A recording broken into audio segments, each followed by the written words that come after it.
Before I give it back to you, I'd like to ask Luca Russo to give a reaction to something I was going to ask Frank Bousquet of the World Bank, who we invited to talk about a new initiative the bank has set up. It's called the Global Concessional Financing Facility, which the bank has been setting up firstly in response to the Syrian refugee crisis. But more broadly, the idea is to prevent such crises to turn into lasting humanitarian crisis and also provide a financing instrument to bridge humanitarian development assistance. So my question to you, Luca, since you've been interacting a bit with the bank on this, can you see this facility contributes to the things what Dominique was saying to help bridge this, the actions between emergency relief and development assistance, and do you think that will be sufficient, particularly in dealing with food crisis in conflict situations?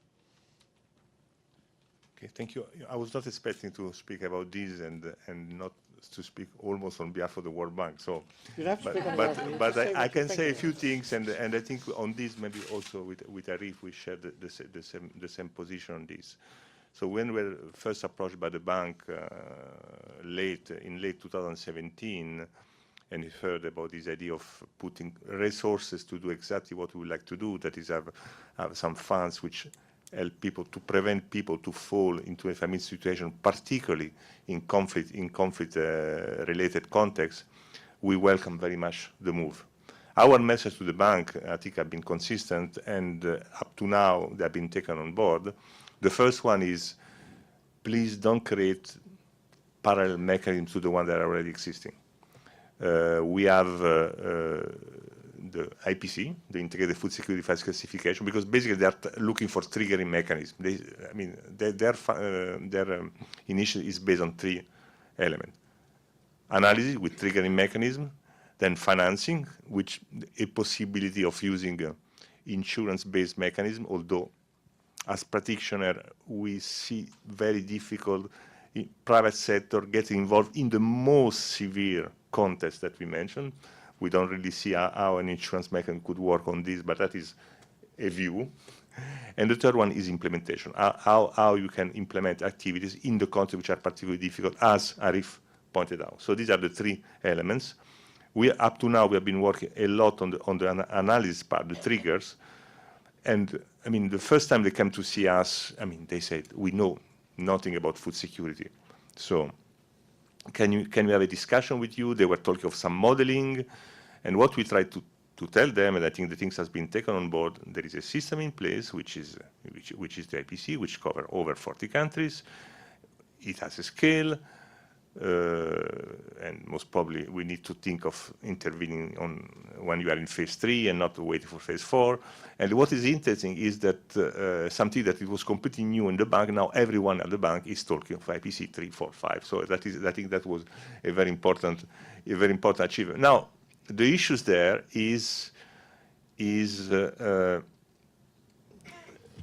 in their idea, I said we should, okay, when do we intervene? Because we are talking of 124 million people today, which is most probably beyond what they are envisioning in terms of target groups. So the discussion is, okay, what are the triggering mechanisms? Most probably is for the people that already are in phase 3, which are likely to move in phase 4, let's say in the next 6 months, 1 year.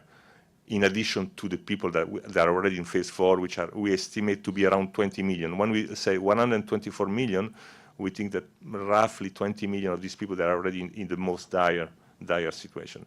So the point is, what are the triggering mechanisms? And we are discussing with them about some modeling, computer-based modeling, and what we are trying to discuss with them is put the right variable in the model. That is what we are discussing today with them. So it's for us it's very important, because if you put the wrong variable in the model, then you will have some forecasts which are not really in line with what let's say the food security community expect to see. But in any case, I think it's extremely important that the bank wants to invest in this. Dominic might say something, but until 2-3 years ago, the bank was not a player in the areas of food crisis. Now it's become a player for FAO. Is becoming one of our main partner. Is our third partner at the moment, if I'm not mistaken.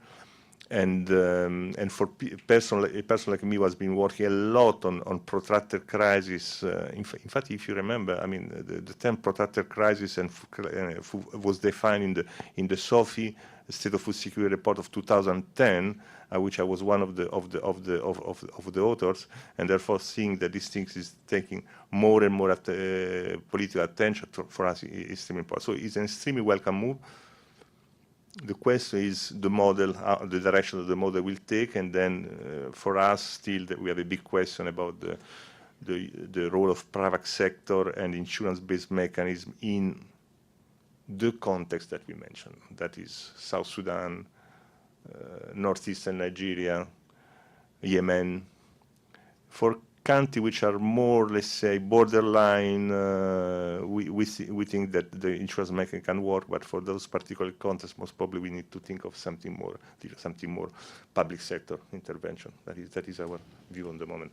Okay, thanks. But just to finish, it's still on the design phase, and it will be possibly announced at the next UN General Assembly in September. But there's many details that needs to be worked out.